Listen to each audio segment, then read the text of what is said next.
Bienvenido, pastor. Bueno, gracias a Dios. No, estamos felices de estar acá. Muchísimas gracias, pastor Joselito. Realmente somos consiervos, somos colegas y creemos en el sacerdocio universal de los creyentes. Ese fue el principio de la reforma y eso es lo que promulgamos cada uno de nosotros. Somos hijos de Dios, somos ministros de Dios, somos sacerdotes de Dios. ¿Le parece? Qué bendición ser parte de este reino de los cielos. Quiero agradecer a toda la congregación, por supuesto a los pastores Palma, a sus hijas, pero a cada uno de ustedes por habernos atendido de maravilla. Nos atendieron de maravilla. Estuvimos jueves, estuvimos viernes, estuvimos ayer. Fue una cosa extraordinaria. Agradecer a los pastores que todavía están acá. Algunos ya salieron de la ciudad, regresaron a sus estados donde viven, pero teníamos gente de Sudamérica, Centroamérica y Norteamérica, que algunos estamos aquí. Gracias, pastores, por ese tremendo esfuerzo también de haber estado con nosotros. Y los quiero felicitar por esta película que están haciendo sobre la Navidad. Es mi época favorita del año. Me encanta la Navidad. Obvio que el mensaje profundo es Jesucristo y que Él vino a este mundo. Pero está rodeado de tanto, por lo menos en Latinoamérica, de tanto cariño, de tanto momento familiar y conectarnos con nuestros padres, con nuestros hermanos, con nuestros hijos. Nosotros nos la pasamos de maravilla, así que los felicito por ello. Estamos felices de eso. Y no sabía yo que aquí habían actores y actrices, y eso está bien. Y tengo ganas de volverme uno de ellos. Quiero compartir esta palabra, y decir que me alegro de ver al pastor Frank. Sé que ya estamos saliendo al aire, estamos en la ciudad de Miami, en mi casa de adoración, y este aplauso es para todos los que nos siguen fuera de esta ciudad. Me refería al pastor Frank Guerra, que tuvimos unas dificultades, pero verlo acá, vemos que la mano de Dios es bueno con todos nosotros.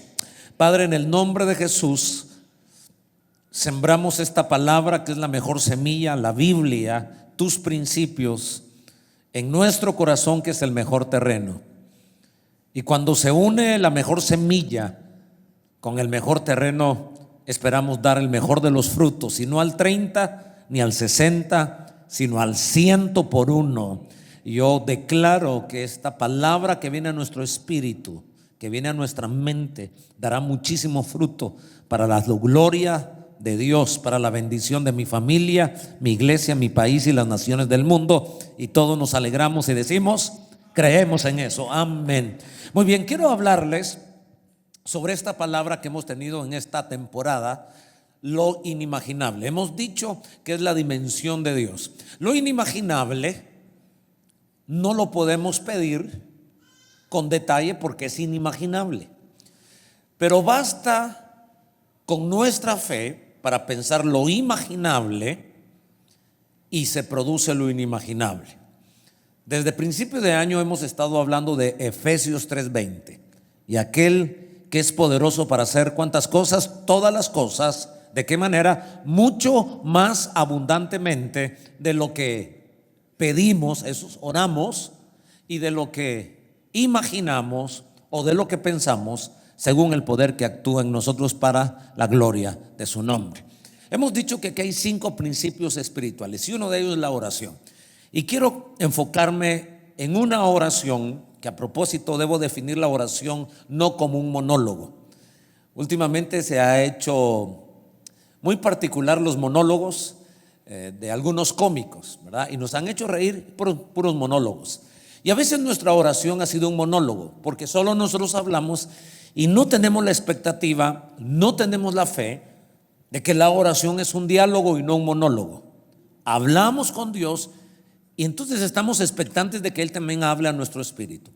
Cada vez que los discípulos se acercaron a Jesús a pedir algo, quiero entender que era un tipo de oración, porque cuando nosotros pedimos algo a Jesús, nosotros le llamamos a esto oración. Y en la Biblia hay una historia, entre tantas maravillosas, pero una que ha sido muy repetitiva, muy conocida, y es la multiplicación de los panes y los peces. Para hablar de una oración que provocó lo inimaginable fue la oración de la multiplicación de los panes y los peces. Porque la fe pide lo imaginable. Pareciera una contradicción, pero la fe pide lo imaginable, pero recibe lo inimaginable. ¿Están conmigo? Tu fe te hace pedir cosas que tú te puedes imaginar, porque si no lo imaginas no lo vas a pedir. Eso no tiene ciencia. Lo que imaginamos pedimos, pero cuando pedimos lo que imaginamos, si agrada a Dios, entonces se produce lo inimaginable. Y la multiplicación de los panes y los peces es una fuerte evidencia de que se pide imaginable y se recibe lo inimaginable.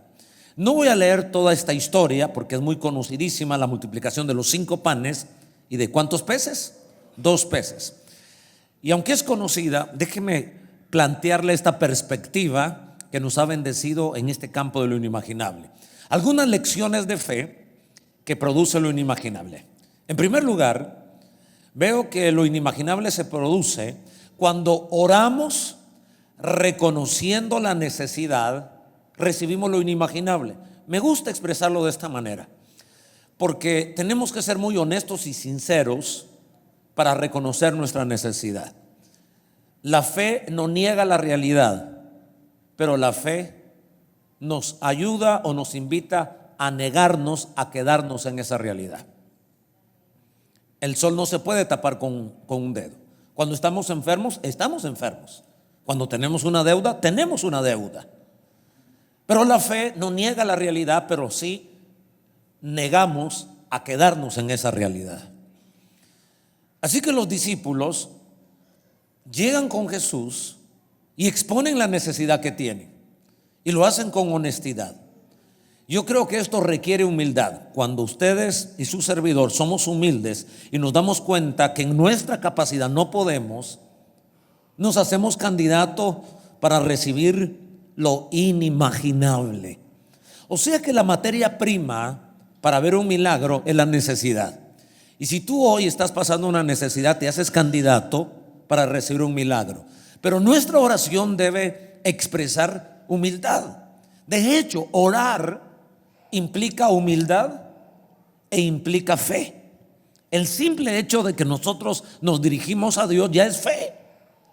Que creemos que existe un Dios, que creemos que ese Dios todo lo puede hacer, y que creemos que ese Dios que existe y que todo lo puede hacer se interesa por mí, me ama y está dispuesto a ejercer, a fluir un milagro a nuestra vida. Eso es fe.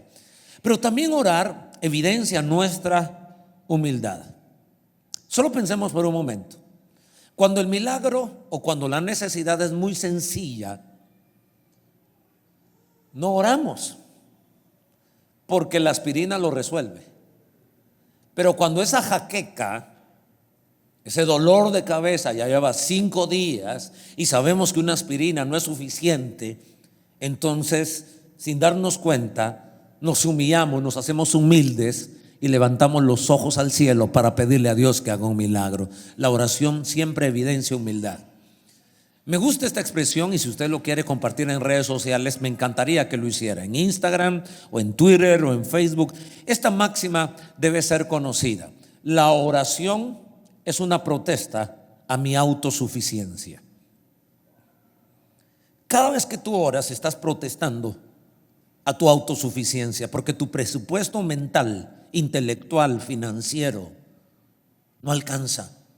Y por eso tenemos que acercarnos a Dios para darle gracias.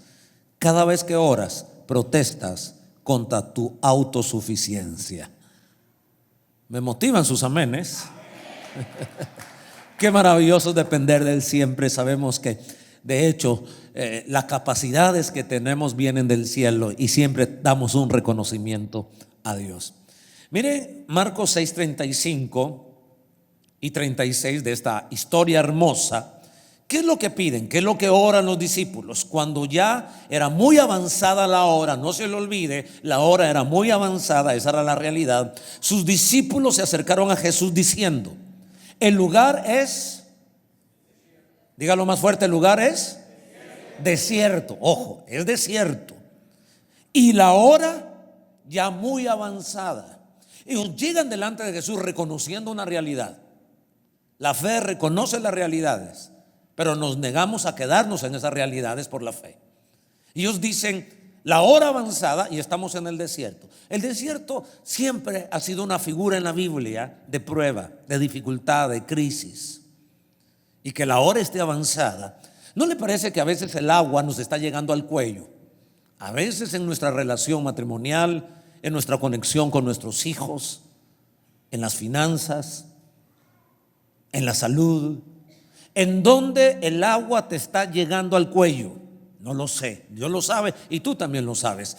¿Cuál es el desierto que estás viviendo? ¿Qué es lo que está árido en tu vida? ¿Qué es aquello que está trayendo esa acidez, esa aridez, esa improductividad, ese dolor? Los seres humanos nos movemos en diferentes ámbitos y hay algunos ámbitos donde hay riqueza, donde hay alegría, donde hay bonanza, donde hay oasis. Pero todos en la vida nos tocan los desiertos. No quisiera decirles esto, pero es la realidad. ¿Y saben cuál es la realidad? Que no hemos aprendido a enfrentar los desiertos ni tampoco los oasis. Cuando estamos en un nivel promedio, la vamos pasando. Y hay personas que cuando llegan a la cima no saben manejar el éxito, porque no han sido preparados para el éxito y se derrumban. Y otros no han sido preparados para el fracaso, para el desierto. Así que yo quiero que pensemos que si estamos en un terreno neutral, me alegro, qué bueno que no estás en el desierto, pero sería mejor que estuviéramos en el oasis. Pero si no estás en el desierto, quiero asegurarte que esta palabra te va a ayudar y te va a preparar, es mi deseo, para que cuando venga ese desierto, que no quisiera que viniera a tu vida, no es mi deseo que pases por el desierto, pero es que así es la vida.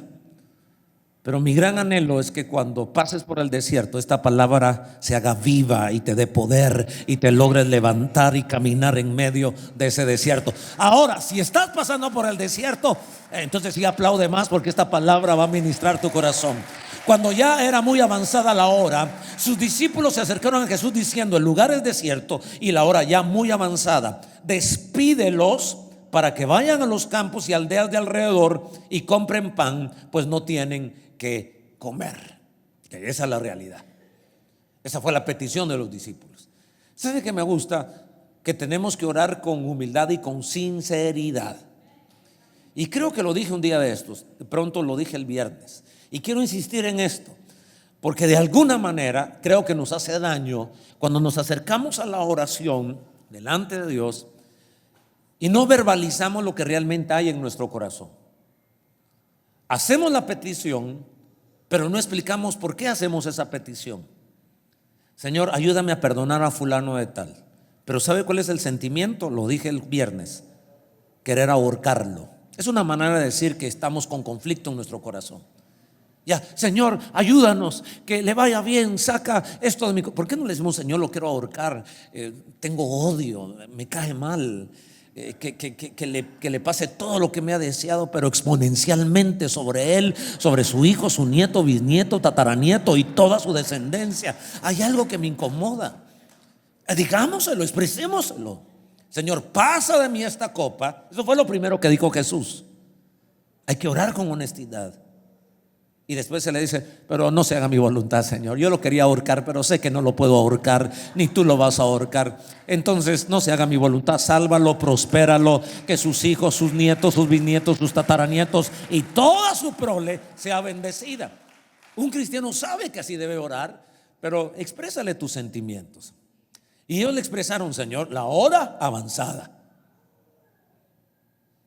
estamos en el desierto, que se vayan a sus casas o a las aldeas cercanas y que coman. Creo yo, sin lugar a dudas, que Dios se vale de la necesidad para hacer cosas inimaginables.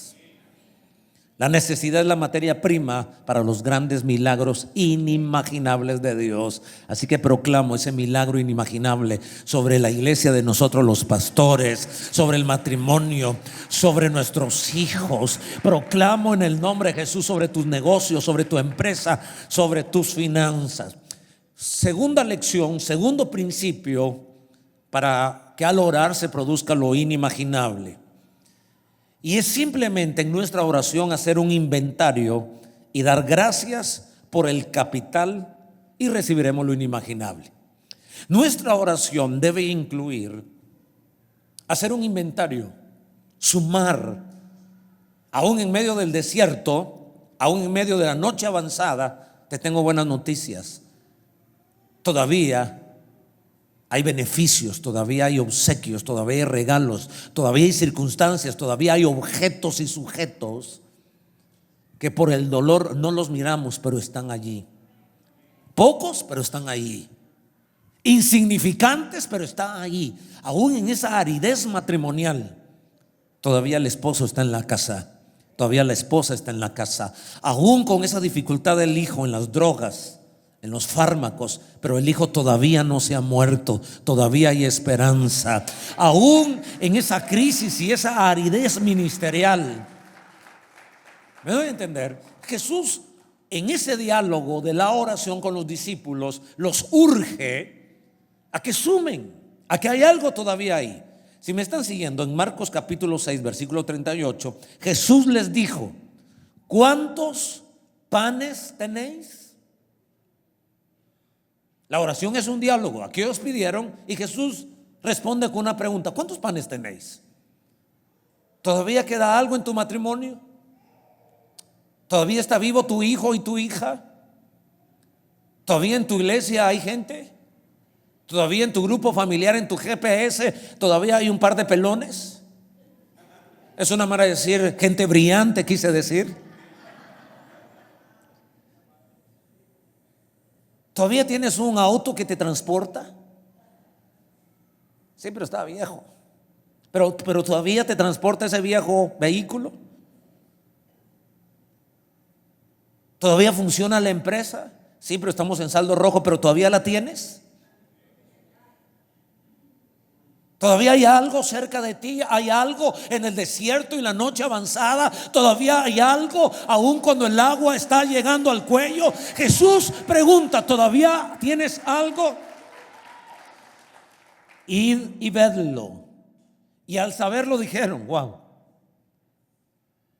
5 panes y 2 peces. Tenían algo. Dile que está a tu lado: todavía hay algo. Dite a ti mismo: todavía tienes algo. Ahora, este segundo principio, esta segunda lección que encuentro en este pasaje, no solo me invita a hacer un inventario, sino me invita a dar gracias por el capital que tengo. Y no estoy hablando de dinero, estoy hablando de la vida. Ese capital es amor, es salud. Lograste venir. ¿Estás enfermo? Pero lograste venir. Así que todavía hay algo. Hay 5 panes y 2 peces. Me explico. El pastor Frank sé que hizo un tremendo esfuerzo por venir. Sé que está mejor, pero hay 5 panes y 2 peces. Hay 5, dile al que está a tu lado: hay 5 panes y 2 peces. Todavía te miro simpático, todavía te miro guapo. Tú te has creído que no, pero todavía levantas polvo, dile, todavía impactas. Todavía tienes gracia, todavía tienes carisma. Oigo que puedes hablar, puedes seguir agregando valor. Te lograste levantar de la cama el día de hoy. Todavía hay algo en tu vida.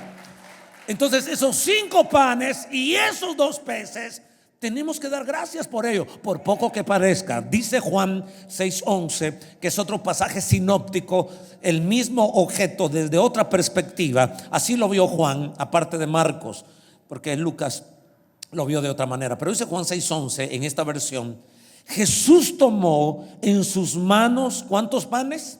Los 5 panes, y después de dar gracias a Dios, los repartió entre los que estaban sentados. Hizo lo mismo con los ¿cuántos peces? 2 peces, dándoles todo lo que querían. Esto para mí es maravilloso, porque una vida agradecida es una vida feliz. Aunque solo hayan 5 panes y 2 peces, aunque solo haya un cacharro, aunque seamos cracks. Y para los que no saben esa revelación, los pastores cracks somos todos aquellos que crack. Nos truena todo cuando nos movemos, pastores cracks. Y para los que no saben, la segunda revelación, también se nos conocen como los de la edad de oro. Oro por la cabeza, oro por la espalda, oro por la rodilla. Entonces, si tú eres de este gremio, crack, y de la edad de oro, pero todavía respiramos, hay que dar gracias. Padre, hay cracks. Estamos orando por todas cosas, pero aquí estamos adorando al Señor. Jesús tomó entonces esto en sus manos y dio gracias. Eso me hace pensar en esa epístola del gozo que exige gratitud.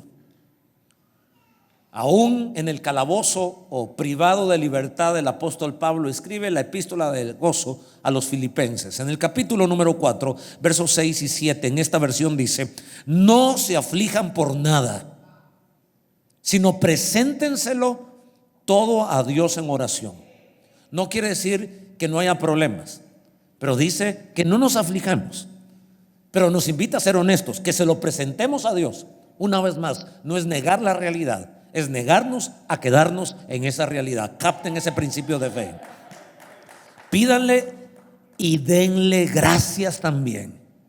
Expresamos la realidad, no nos afligimos, porque el milagro de dar gracias esfuma la aflicción. Sí hay problema, tal vez el problema no lo quitó, pero sí la aflicción, que no es lo mismo. Es un milagro. Estoy diciendo que es un milagro. Así Dios les dará su paz, que es más grande de lo que el hombre puede entender, y esta paz cuidará sus corazones y sus pensamientos por medio de Cristo Jesús. Así que, mis queridos amigos y amigas, tenemos que aprender a tener contentamiento con lo que se tiene, pero no conformismo. 5 panes y 2 peces, contentamiento, pero no conformismo. Por eso estamos orando, pero estamos dando gracias, y la gratitud produce contentamiento. Miren, la felicidad realmente no es un destino, es el camino. Pero si la felicidad fuera el destino, les diría yo que el camino se llama la gratitud. La gratitud siempre va a producir felicidad. Tal vez el versículo 11 nos ayuda, de Filipenses 4. No lo digo porque tenga escasez, dijo el apóstol, pues he aprendido a contentarme cualquiera que sea mi situación. Y la manera de aprender esto es ejercitando el músculo de la gratitud. Si tú logras tener gratitud con los 5 panes y los 2 peces, entonces en lo mucho te regocijarás también. Porque el que no aprende a gozarse con ese cacharrito, después cuando tenga el Mercedes-Benz a la semana que termine, que lo hayas adquirido, el Mercedes-Benz, ya no será, por poner una marca, pues como vengo de Latinoamérica, hasta ahí llego yo con Mercedes-Benz. Sé que aquí en Estados Unidos hay otras marcas europeas más elevadas y más costosas, pero lo único que estoy diciendo es que tenemos que aprender a dar gracias, y eso produce contentamiento. Muéstrame un agradecido, muéstrame una persona agradecida y les mostraré una persona feliz. Muéstrenme un ingrato, un malagradecido, y les mostraré una persona infeliz.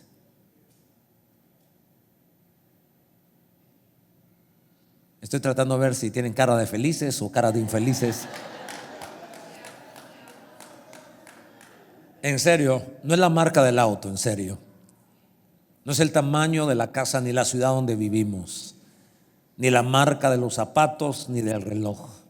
Es la actitud que tenemos ante esa marca, es la actitud que tenemos ante esa casa, es la actitud que tenemos ante nuestra esposa, ante nuestros hijos, es la actitud que tenemos al ministerio.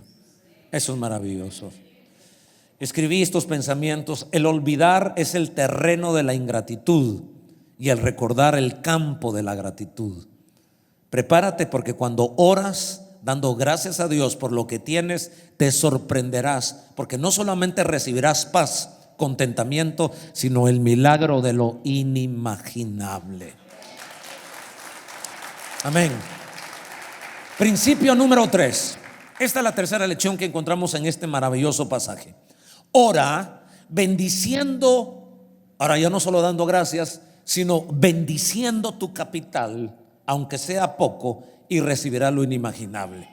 Así que nuestra oración tiene una actitud de gratitud por un lado, pero de bendición. Creo yo que las personas que aprendemos a bendecir lo podemos hacer solo bajo una unción profética, aun cuando no seas profeta. No necesitas ser profeta para bendecir a alguien. Necesitas tener el Espíritu Santo dentro de ti y la revelación que en tu boca hay poder. Así que nuestras oraciones deberían profetizar, entiéndase, bendecir los 5 panes y los 2 peces. Deberíamos hablar sobre el cacharro, sobre la cama, sobre la casa, sobre eso que nos parece insignificante, aún sobre el hijo que está esclavizado en fármacos, o aún en esa aridez de matrimonio, en esa situación de tu empresa, aún en números rojos. Creo que debemos aprender a hablar bien. Literalmente bendecir es benedicere, pero no me voy solo a la semántica para decir es hablar bien de algo. Si nos hacemos más espirituales o tenemos una mente renovada, sabemos que bendecir es profetizar sobre algo, es hablar la palabra de Dios sobre algo para que haya un cambio. Tenemos que aprender a hablarle a la higuera, aunque sea un objeto. Tenemos que aprender a hablarle al mar. Tenemos que aprender a hablarle a los objetos y también a los sujetos, y situarnos en los lugares celestiales con Cristo Jesús, ya no para hablar con Él, sino hablar como Él. Cuando nosotros tenemos esa autoridad, porque estamos con Él, porque Él es nuestra cabeza, entonces toma otro nivel. Porque yo creo en esos 2 momentos.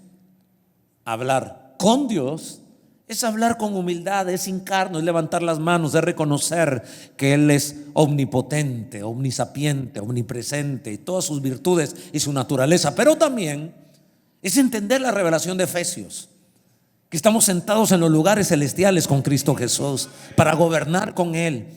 Ahora, los milagros no necesariamente están en un campo de la oración, en el diálogo con Dios, sino no es ser Dios, Él es el único Dios, pero es ser un hijo de Dios, estar con Él, estar con Cristo en los lugares celestiales y hablar y tomar autoridad y bendecir los 5 panes y los 2 peces. Marcos 6:41 nos ayuda con este principio.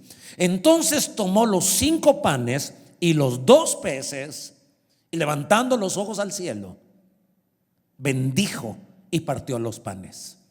Quiero animarte a que bendigas tus 5 panes y tus 2 peces. Eso que le has llamado poco, eso que le hemos llamado insignificante. Porque si somos honestos, si somos honestos, 5 panes y 2 peces para miles de personas, hagamos aritmética, es insignificante. Es más, para un joven, para un muchacho, atleta, 5 panes y 2 peces. Exacto.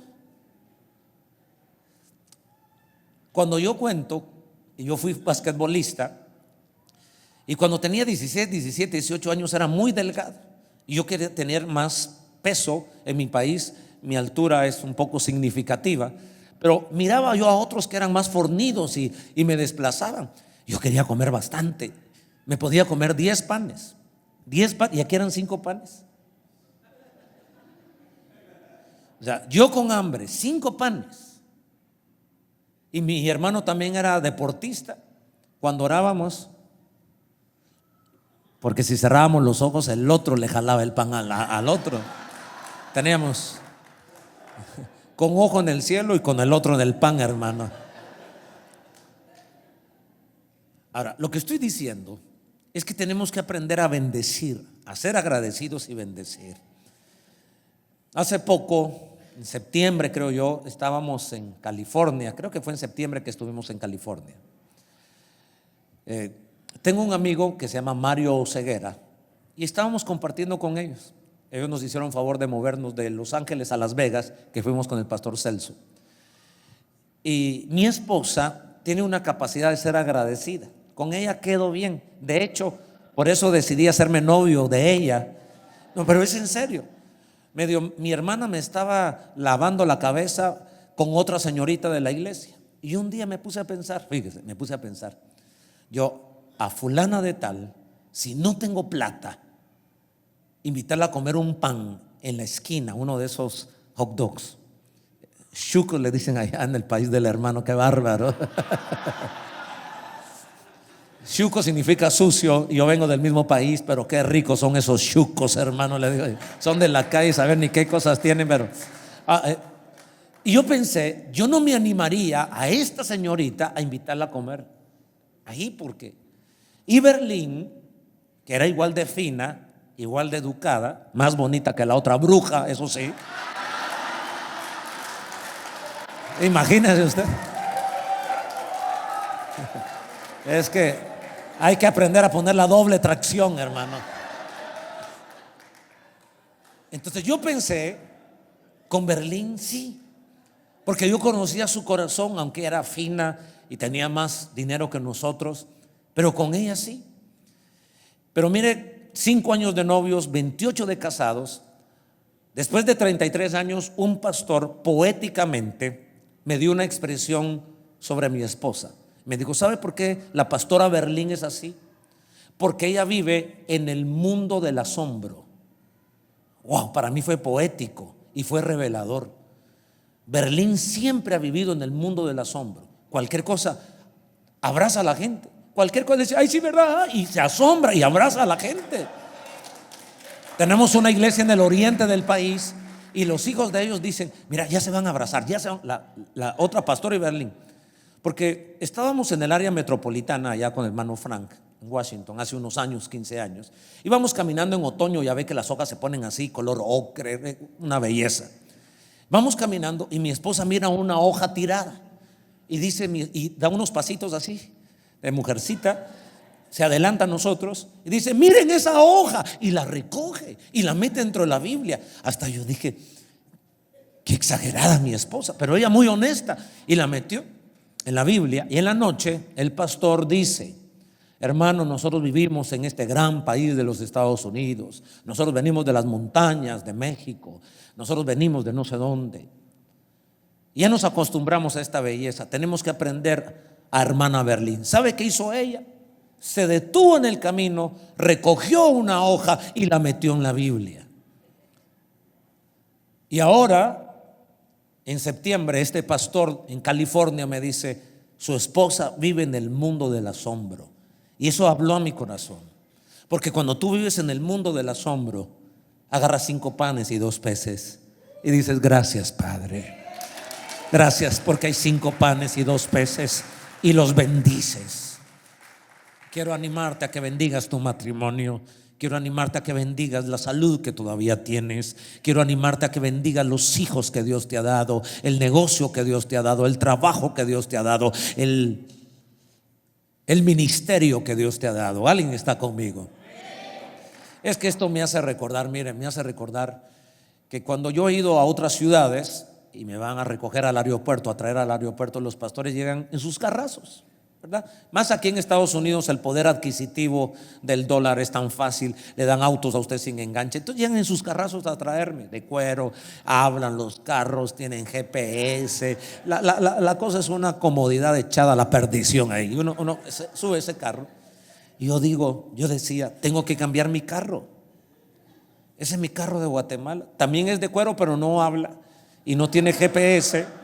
Porque hay carros que se estacionan, ustedes saben que hay carros que se estacionan solitos. Usted suelta el volante, lo pone en la aplicación y el carro se estaciona. Yo decía, yo tengo que cambiar mi auto, ya está muy viejo, tengo que cambiar ese auto. Cuando regresaba a Guatemala, mi esposa iba por mí, que siempre va por mí, gracias Berlín, siempre vas por mí. Y cuando yo salgo, mira, ese carro me dan ganas de... ¿Alguna vez usted ha pateado la llanta, el automático de su carro? Sea honesto, y uno patea así. Yo digo, desprecia uno los 5 panes y los 2 peces. De pronto comencé a ir a Cuba y el pastor tenía un carro de 1959. No me fue a traer en su carro, porque yo llegué a La Habana y él vivía en Ciego de Ávila. Así que rentamos otro carro. Cuando llegamos a Ciego de Ávila, me mostró su auto, lo sacamos bonito, pero yo dije, qué carrazo el que tengo en Guatemala, qué auto el que tengo yo en Guatemala, qué bendecido soy. Ese mi auto todavía dura. Si el hermano desde el 59 hasta el 2012. Entonces cuando llegué a Guatemala, mi esposa me va a traer, te quiero, si no te he dado gracias, te vuelvo a dar gracias. Siempre me vas a traer al aeropuerto. Llego y cuando miro el carro, aquel carro que pateé en la llanta, hoy me acerco y ¿alguna vez ha besado su auto? No se haga. El mismo auto, pero diferente actitud. La misma enfermedad, el mismo matrimonio, el mismo ministerio, la misma iglesia, la misma esposa, el mismo esposo, el mismo hijo. Pero profetizo que el avivamiento te cambia de perspectiva, te eleva para ver el mismo objeto desde otro lugar, y eso produce gozo. Bueno, esto me bendice mucho porque el Salmo 103 dice: bendeciré al Señor con toda mi alma, no olvidaré ninguno de sus beneficios. Y esta historia de aquella mujer que se quedó viuda, el hombre era un hombre de Dios, era un profeta, mal administrador, pero un hombre de Dios de buen corazón. Muere, deja muchas deudas, vienen los acreedores, quieren llevar a sus hijos a la esclavitud, a la cárcel. Ella está con el dolor de haber perdido al esposo. Yo asumo que era un buen esposo en su corazón, era un profeta de Dios. Y ahora que se quieran llevar a los hijos, entonces llega a pedir ayuda, así como llegaron los discípulos con Jesús. Leo en 2 Reyes 4:2. Y en esta conversación entre Eliseo y ella, esto es lo que sucede. Eliseo le dijo: ¿qué puedo yo hacer por ti? Y miren la pregunta de Eliseo, parecida a la de Jesús a los discípulos: dime qué tienes en tu casa. Dime qué tienes en tu matrimonio. Dime qué tienes con tus hijos. Dime qué tienes en tus finanzas. Dime qué tienes. Y ella respondió: tu sierva no tiene ninguna cosa en la casa. Detenga ahí la lectura. Tu sierva no tiene ninguna cosa en la casa. Falacia, mentira, falsedad. Sí tenía algo en la casa y después lo rectifica, como usted mira en la lectura. Dijo, perdón, tengo una vasija. Pero ¿cuál fue la primera respuesta? No tengo nada en la casa. ¿Por qué respondió ella así? Porque ante su problema, probablemente una vasija no era nada. O probablemente, pensemos en esto, ante el golpe de perder al ser que tú amas, ante el estrés de que se van a llevar lo que todavía te queda, entonces uno siente que el mundo se le partió en tres. Una mala noticia, una empresa quebrada, la noticia de que te diga tu cónyuge: ya no te amo, ya no te quiero, no quiero estar contigo, la verdad es que amo a otra persona. Ante la maldición de un hijo que diga: te maldigo, quiero irme de la casa, ojalá nunca hubiera nacido. Ante situaciones extremas tal vez que estoy planteando, pero es lo que nos pasa a los seres humanos. Ante el golpe de perder a un ser querido, uno siente que no tiene nada porque todo lo demás se eclipsa ante el dolor de lo que estamos perdiendo. La Biblia es objetiva.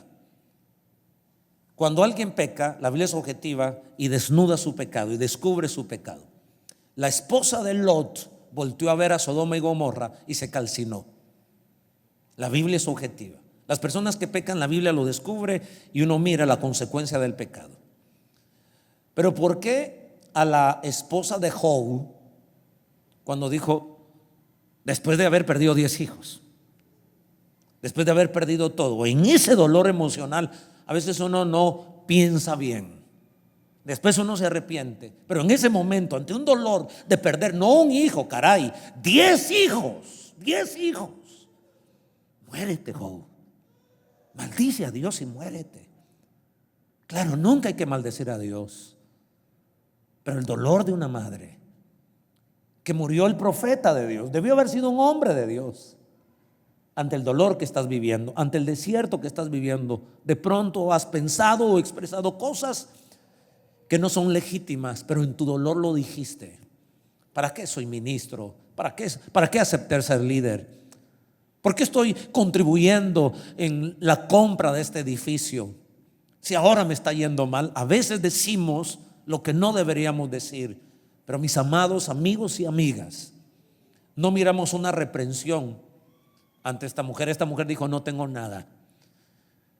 Sí tenía algo: 5 panes y 2 peces, que ahora se llamaba una vasija de aceite. Sí tienes algo.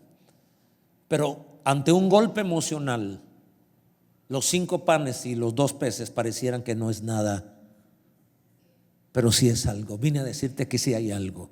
Tu dolor no te deja verlo, tu angustia no te deja verlo, tu estrés no lo deja ver, pero vengo a abrir los ojos espirituales, vengo a abrirte el panorama y a decirte en el nombre de Jesús que sí hay algo: 5 panes y 2 peces. Aleluya. Nunca maldigas, nunca hables mal de tus 5 panes y 2 peces, ni de tu vasija, ni de tu hijo, ni de tu hija, ni de tu matrimonio, ni del trabajo, ni de la iglesia, ni del ministerio, ni de nada de lo que está a tu alrededor. Nunca lo maldigas. Nunca digas: no tengo nada, solo una poca cosa. No es poca cosa, porque en las manos de Dios lo poco se hace mucho. Por eso en Marcos 6:39 dice la escritura, ya pasando a mi cuarto punto. Estoy bien, vamos bien con el cuarto punto. Pastor Pedrini, si usted me dice que estoy bien, yo le sigo aquí. Anótenlo, aquellos que amablemente están anotando esto. Y obvio que saludamos a los que nos están siguiendo a través de las redes sociales. Los bendecimos porque Dios quiere hacer un milagro.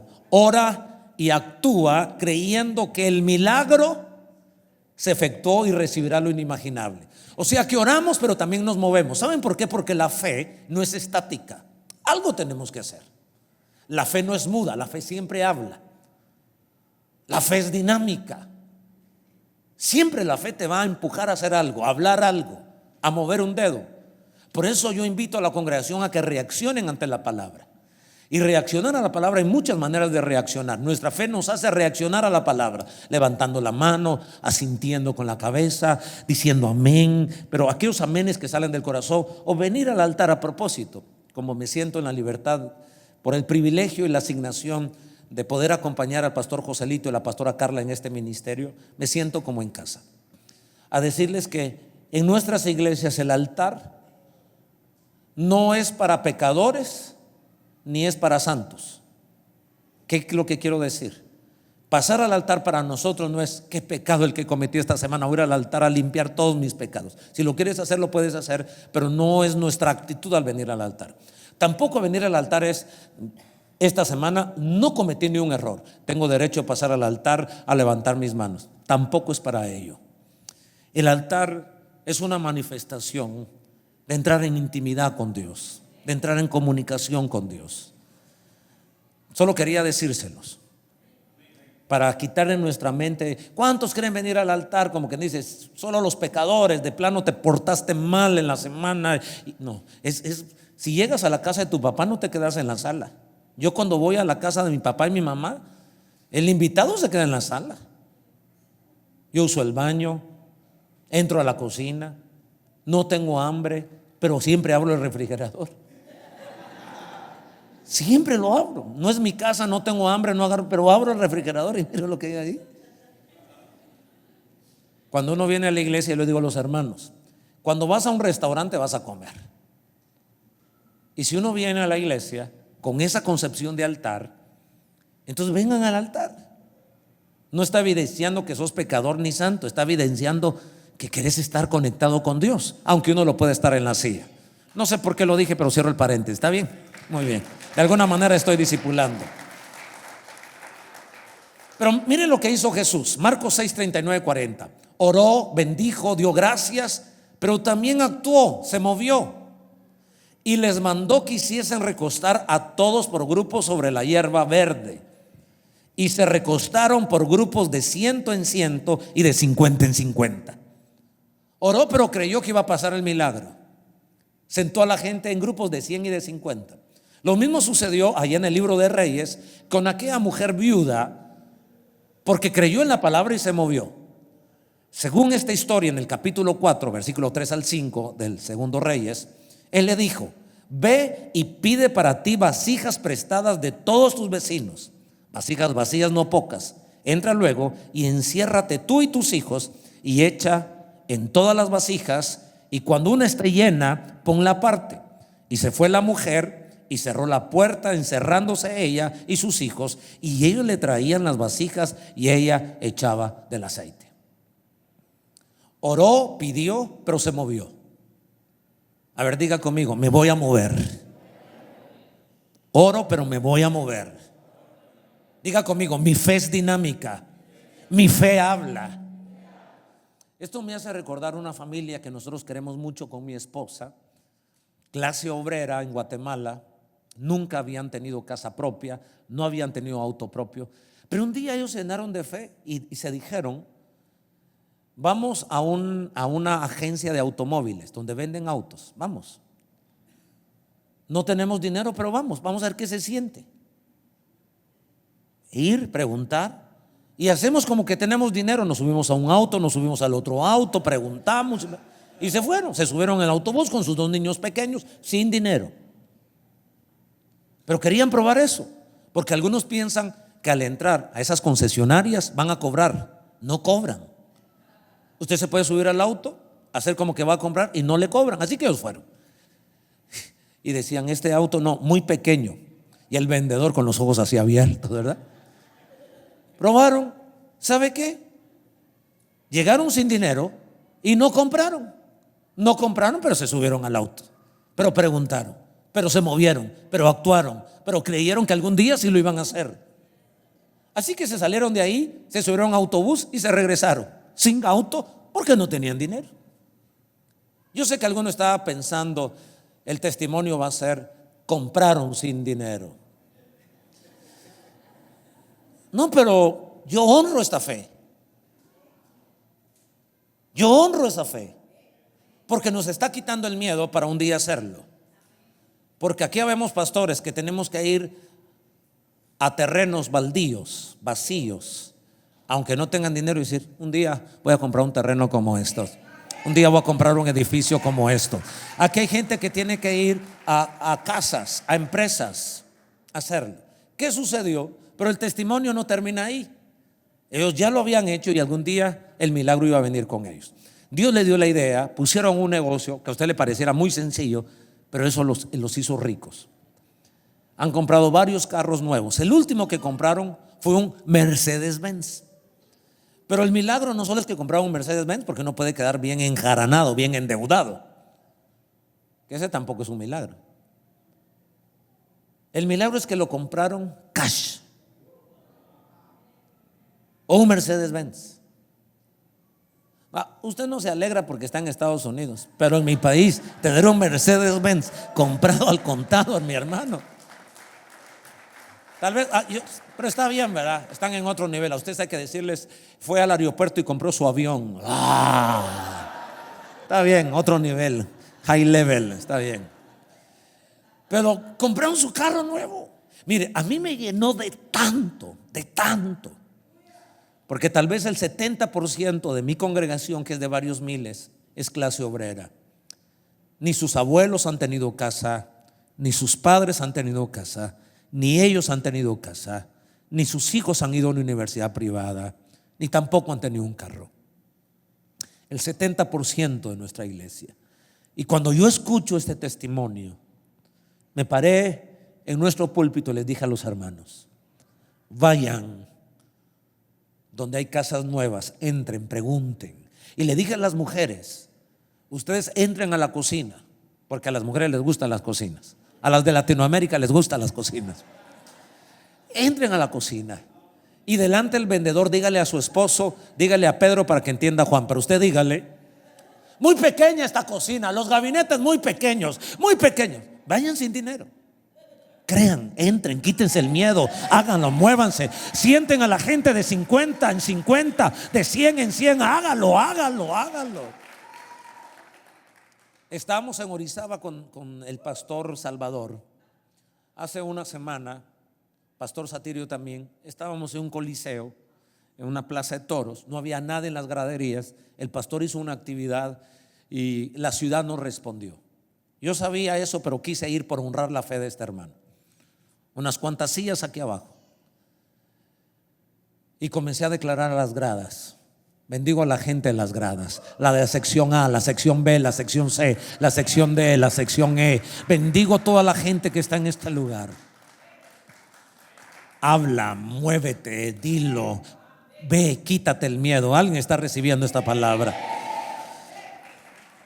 Ya mi esposo me hizo señas que tengo que terminar. No me ha hecho ninguna seña. Yo tengo el tic del estrés de producción. O no sé si tengo discernimiento o si leo las mentes. Pero quiero terminar. Número 5, anótelo. ¿Cómo se producen los milagros inimaginables? Ora pidiendo lo imaginable y recibirás mucho más abundantemente lo inimaginable. Me gusta esto porque, a ver, refresquemos la historia. ¿Qué fue lo que los discípulos le pidieron a Jesús? Le pidieron lo razonable, lo entendible, lo calculable, lo presupuestable. Pidieron lo imaginable. Señor, la hora está avanzada, no hay comida, hay niños, hay mujeres, estamos en el desierto. Despídelos, que vayan al primer pueblito y que compren comida.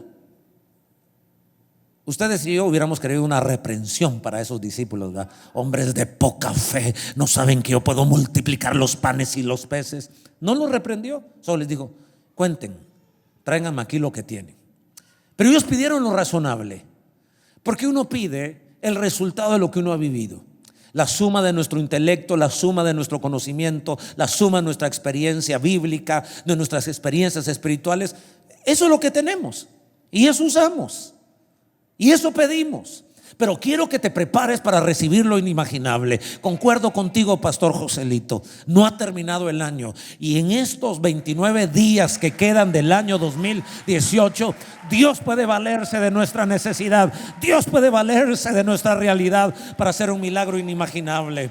Los discípulos pidieron lo imaginable, despedir a la gente para que no se desmayaran en el camino, pero recibieron lo inimaginable. Más de 5,000 hombres comieron lo que quisieron e inimaginablemente sobraron 12 canastos. A ver, debo terminar corriendo. Marcos 6, 42, 44. Y comieron, aquí viene el milagro. Yo sé que usted lo ha leído, usted lo ha predicado, pero háganme creer que esto está bueno. Y comieron, aquí viene. Y comieron. Solo ahí, déjeme meter cloche. Y comieron todos. Eso ya era inimaginable. Todos, 5,000 hombres, sin contar mujeres y niños. No sé si eran 10,000, 15,000, 20,000, todos. Siempre hay más mujeres que hombres, pero no voy a hacer aeróbicos teológicos aquí. Eran muchos miles. Y todos comieron, inimaginablemente todos comieron. Pero no se detiene ahí el milagro. Yo realmente quiero respetar el texto sagrado, pero también quiero celebrarlo. Y luego dice: y se saciaron. No es lo mismo que comamos a que nos saciemos. Y regreso a mis 16 años. Bueno, y regreso a mis 16 días atrás, porque todavía la mayoría de veces que como no me sacio. ¿Qué culpa tengo yo? Dijo el pastor Francisco ayer de ser como soy. Yo como y no me sacio. Y no sigo comiendo por salud. Pero a ver, si aquí están jóvenes, aquí están los jóvenes, realmente, allá está uno. Realmente cuando ustedes van al restaurante de comida rápida, ¿una hamburguesa les llena? No, sinceramente. No, a mí no, una hamburguesita así. Si cuando yo me hice novio de Berlín, los dos éramos jovencitos y yo vi la primera vez, ella dejó la mitad de su hamburguesa. Pero era la primera vez y yo con hambre, y ella me dijo: ¿quiere? No, creo que ella también le dio pena ofrecerme, y ahí se quedó la mitad de la hamburguesa en esa cita. Qué desastre, hermano, qué desastre. Pero después uno va teniendo más confianza. Ella ya me ofreció, digo: ay, sí, gracias. Y cada vez me dejaba menos. Primero me dejaba la mitad de la hamburguesa, después me dejabas un cuarto, un quinto, un sexto. Después se comía su hamburguesa, ahora me quita mi hamburguesa. Qué bárbaro. Pero bueno, lo que quiero decirles es esto: Lo que quiero decirles es esto. A ver, fue un milagro inimaginable. Todos comieron y todos se saciaron. Una vez más, un joven en edad de desarrollo, haciendo deporte, 5 panes y 2 peces, a menos que sean pecesones, no lo llenan a uno. Pero el milagro es que todos van a comer en tu familia, en tu iglesia, en tu ministerio, en tu empresa, en el proyecto de vida, y todos se saciarán. Y no solo estoy pensando en el alimento físico, pero dice que 12 cestas llenas recogieron. Todos comieron, todos se saciaron y sobró. Va a sobrar. Vas a tener abundancia de amor, de respeto, de cariño, de dinero para compartir con otros. Puede ser que llegues a tener tantos autos que sienta la necesidad de compartirlos con otros. Que Dios te bendiga inimaginablemente, que hasta regales casas. Yo proclamo en el nombre de Jesús de Nazaret que la abundancia puede ser tan grande que comas, te sacies, que sobre. Y dice que sobró las canastas llenas, y los que comieron eran 5,000 hombres. Anoten estos 2 pensamientos. Ora creyendo que Dios de lo poco hace mucho. Dios de lo poco, grítalo, Dios de lo poco hace mucho. De 5 panes y 2 peces hace mucho. De una vasija de aceite, de algo poco, Dios hace. De lo que queda con tu salud, Dios hace. De lo que queda de tu matrimonio, Dios hace. De lo que queda de tus hijos, Dios hace. De lo que queda de tu ministerio, Dios hace. De lo que queda de tu empresa, Dios hace. De lo que quede aún en tu vida, Dios hace mucho, porque de lo poco Dios hace mucho. Cuando las vasijas estuvieron llenas, dijo a un hijo suyo: tráeme aún otras vasijas. Y él dijo: no hay más vasijas. Entonces cesó el aceite. Vino ella luego y lo contó al varón de Dios, el cual dijo: ve y vende el aceite y paga a tus acreedores, y tú y tus hijos vivid de lo que quede. Quedará, Pastor Joselito, quedará. Quedará, Pastor Joselito, quedará. Tiene que quedar, porque Dios de lo poco hace mucho, y de la nada, Pastor Pedrini, hace todo. Hace todo. Dios tiene poder que de lo poco hace mucho, y de la nada hace todo. Ora creyendo que Dios de lo poco hace mucho, pero también ora creyendo que Dios de la nada hace todo. Pónganse de pie, quiero leer este último pasaje. Y ya me acostumbré a poner de pie antes de decir con esta termino, porque cuando el predicador dice con esta termino, no está terminando. Pero este es un consejo para los predicadores. Yo le decía con este termino, y no terminaba hasta que comencé a poner a la gente de pie. Entonces sí comencé a terminar, porque al verlos de pie dije: tengo que terminar porque están de pie. Si les sirve a los pastores. Job 26:7. Dios extiende el norte sobre vacío, cuelga la tierra sobre la nada. Hay hermanos aquí que dicen: esta palabra era para mí, tengo poco, y había pensado que tenía nada, pero hoy me doy cuenta que tengo poco. Este mensaje es para mí.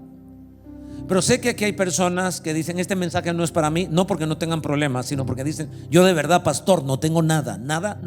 Si me meto la mano al bolsillo derecho, nada, al izquierdo, nada. No tengo nada. Ya no queda nada. Ya no hay esperanza. Pues si somos candidatos a recibir un milagro los que tenemos poco, porque Dios de lo poco hace, somos mayormente candidatos porque de la nada Dios hace. ¿Tú qué dijiste? No tengo nada. Dios lo hace todo. Cuando yo uso saco, uso traje, y llego a mi habitación, me quito el saco y lo cuelgo en un gancho, lo cuelgo en algo, pero no lo puedo colgar sobre la nada porque se cae. Pero Dios sabe qué hacer con la nada. Dios sabe qué hacer con la nada. Dios sabe qué hacer con lo poco. Me alegro que no estés en el desierto. Por si algún día pasas en el desierto, que no es mi deseo que pases el desierto. Mi deseo sí que seas mejor. Y a veces el desierto nos hace mejor. Pero si algún día pasas por el desierto, tienes que saber que hay un Dios que es tu Padre, que tú puedes pedir a Él. Y tienes que ser honesto y sincero y saber que aunque tus ojos físicos no lo miren, Dios está obrando.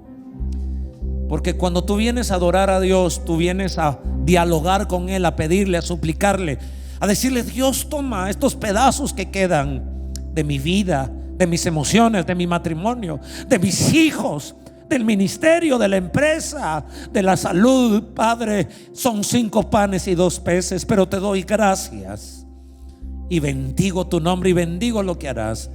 Entonces Dios puede hacer de lo poco mucho, y de la nada Dios lo puede hacer todo. Te adoramos.